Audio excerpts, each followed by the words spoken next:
આજથી થોડાક દિવસ પહેલા બનાસકાંઠા જિલ્લાના દાંતીવાડાના વાઘરોડ ગામ ખાતેથી એક યુવતીનું કેટલાક અજાણ્યા શખ્સો દ્વારા અપહરણ કરીને ત્યારબાદ હવાપરું જગ્યા લઈ જઈને તેના ઉપર ગેંગરેપ કરવામાં આવ્યો હતો। આ ઘટનાના કારણે સમગ્ર જિલ્લામાં ખળભળાટ મચી ગયો હતો। આ મામલાની જાણ દાંતીવાડા પોલીસને થતાં સ્થાનિક પોલીસની સાથે લોકલ ક્રાઇમ બ્રાન્ચ સહિત જિલ્લાભરની પોલીસ આ તપાસમાં જોડાઈ હતી।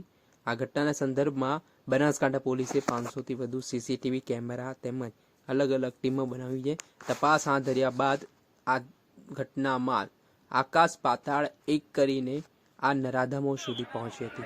घटना संदर्भ में ते रीते बात मुजब आ जे सामूहिक दुष्कर्म आरोपीओ है तेमने पकड़वा माटे बनासकांठानी टीमे CCTV camera, technical analysis, human intelligence तमाम प्रकारનો ઉપયોગ કર્યો। ત્યારબાદ જે સીસીટીવી ફૂટેજમાં આ અપહરણમાં વપરાયેલી ઇકો કાર છે તેના પાછળ અને સાઈડના કાચના ભાગે બંને જગ્યાએ સિમ્બોલ અને અન્ય વસ્તુઓના ઇનપુટ મળી આવ્યા હતા। તે દિશામાં પોલીસે તપાસ હાથ ધરી હતી, જેમાં અજાણી ઇકો ગાડીની ઓળખ થઈ ચૂકી હતી, જે ડીસા તથા પાલનપુરના આજુબાજુમાં આવેલા આશરે 15થી વધારે સીએનજી પેટ્રોલ પંપ ચેક કરતા ઇકો કારની કડી મળી આવી હતી।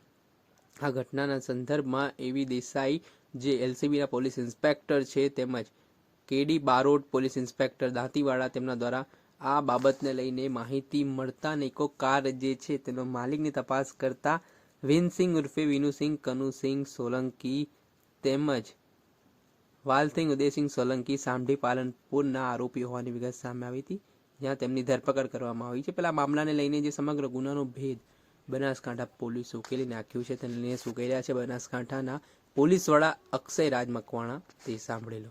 2024ના રોજ દાંતીવાડા પોલીસ વિસ્તારના વાઘરોડ ગામની સીમમાં એક મહિલા સાથે બે ઈસમોએ દુષ્કર્મ કર્યાની પોલીસને માહિતી મળતા પોલીસની તમામ ટીમો તાત્કાલિક ઘટનાસ્થળે પહોંચી જાય છે। આ વસ્તુની જાણ થતાં જ અમારી એલસીબી, એસઓજી અને સાયબરની ટીમ અને પેરોલ ફોર્સની ટીમને બી અમે ઘટનાસ્થળે મોકલી આપીએ છીએ। ગણતરીના કલાકોની અંદર જ અમને ખ્યાલ આવે છે કે આ દુષ્કર્મ આચરનાર જે છે તેણે ઇકો ગાડીનો ઉપયોગ કર્યો છે અને આના સિવાય અમારી પાસે કોઈ માહિતી હતી નહીં, પરંતુ હું દાદ દેવા માંગીશ અમારી એલસીબી પોલીસની અને સાથે સાથે લોકલ પોલીસની કે જે લોકોએ અથાગ મહેનતથી આશરે 500 જેટલા સીસીટીવી કેમેરાઓને ચેક કર્યા, પોતાના હ્યુમન રિસોર્સના માધ્યમથી જેટલી પણ ઇકો ગાડીઓ હતી આ તમામ ઇકો ગાડીઓને ચેક કરવામાં આવી અને ગણતરીના કલાકોની અંદર જ આની અંદર જે બે આરોપીઓ હતા એ બંને આરોપીઓને પકડી પાડવામાં આવે છે। જે બંને આરોપીઓ છે તેનું નામ છે અનુક્રમે વિનસિંહ ઉર્ફે વિનુસિંહ કનુસિંહ સોલંકી, રહે સખરાણી, મોટાવાસ, પાલનપુર। સેકન્ડ નંબરનો આરોપી છે એનું નામ છે વાલસિંહ ઉદયસિંહ સોલંકી, રહે સામઢી, મોટાવાસ, તાલુકા પાલનપુર। આ બંને આરોપીઓને પોલીસે ઝડપી પાડ્યા છે અને એમની ઓળખપણ પણ કરવામાં આવી છે। આ સિવાય એમને કોર્ટમાં રજૂ કરીને તેમના આગળના ફર્ધર રિમાન્ડ પણ માંગવામાં આવેલા છે। બેના સાહેબ, આ ઘટના જે પ્રકારે બની છે તે કયા પ્રકારે આખી ઘટના બની હતી અને ક્યાં ક્યાં આ ઘટનાને પોલીસને ક્યાં સુધી જવું પડ્યું, ક્યાં સુધી પકડવું, સમગ્ર ઘટના કયા પ્રકારે બની? અમને જણાવું કે જે બંને ઈસમ હોય છે એમણે સાંજના આશરે 7:30 વાગ્યાની આસપાસ જે છે એ મહિલાનું અપહરણ કર્યું હતું અને ત્યારબાદ પોલીસને જાણ થતાં જ પોલીસે જે રૂટ હતો એ રૂટને આખો પોલીસ દ્વારા ટ્રેક કરવામાં આવે છે કે કયા રૂટથી કયા પોસિબલ રૂટ છે જેની ઉપરથી એ લોકો મહિલાને લઈ ગયા હશે। આ સિવાય પોલીસની પાસે જે ટેકનિકલ ટીમ હોય છે તેની મદદથી અમે લોકોએ અલગ અલગ ઘણા બધા વિસ્તારના ટાવર ડમ્પ લીધા હતા, જેથી કરીને કોઈ પણ જગ્યાએ આરોપીએ જો કોઈ સેલફોનનો ઉપયોગ કર્યો હોય કે બીજી કોઈ પણ વસ્તુનો ડેટાનો બી ઉપયોગ કર્યો હોય તો અમે લોકો જે છે તેને ટ્રેક કરી શકીએ। આ ઉપરાંત જોતાં અમે લોકો સીસીટીવી કેમેરા, હ્યુમન રિસોર્સના માધ્યમથી હું દાદ દેવા માંગીશ અમારી જિલ્લા ટ્રાફિક પોલીસની બી કે જે લોકોએ સમગ્ર જિલ્લાની તમામ ઇકો ગાડીઓનું રજિસ્ટ્રેશન ચેક કર્યું, તેના માલિકોની ઓળખ કરી અને આ સિવાય અનેક ફોટોગ્રાફ્સને મહિલાઓની સાથે દેખાડવામાં આવ્યા અને ત્યારબાદ આ બંને આરોપીઓને પોલીસ દ્વારા જે છે એ ગણતરીના કલાકોમાં જ એ લોકોને અટક કરવામાં આવ્યા। સાહેબ, સામાન્ય રીતે આવી ઘટનાઓમાં રેપ બાદ મર્ડર થતું હોય છે, પરંતુ આ યુવતીનો કદાચ ક્યાંક બચાવ થયો છે, કયા કારણોને લીધે?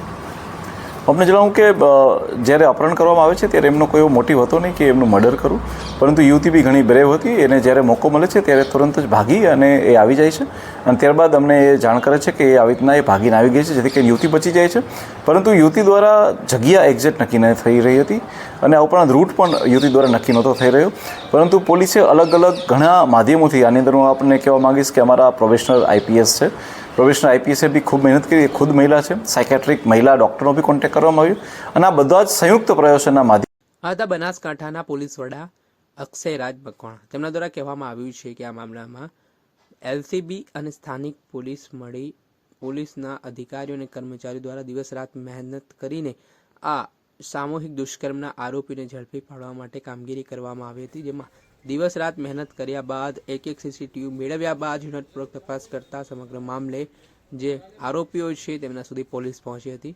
ત્યારબાદ એટલું જ ને, આરોપીઓ સામે ગુનો નોંધાયો, તેમની ધરપકડ કરવામાં આવીને તેમનું સરઘસ પણ કાઢવામાં આવ્યું હતું. તે દ્રશ્યો પણ સામે આવ્યા છે. હાલ જે આ દુષ્કર્મી આરોપી છે, જેમણે આ પ્રકારની ઘટનાને અંજામ આપ્યો છે, તેમની સામે પોલીસે કાયદેસરની કાર્યવાહી હાથ ધરી છે. દર્શક મિત્રો, એનકવરેજ ન્યૂઝને આપ લાઇક કરો, સબસ્ક્રાઇબ કરો અને શેર કરવાનું ભૂલતા નહીં.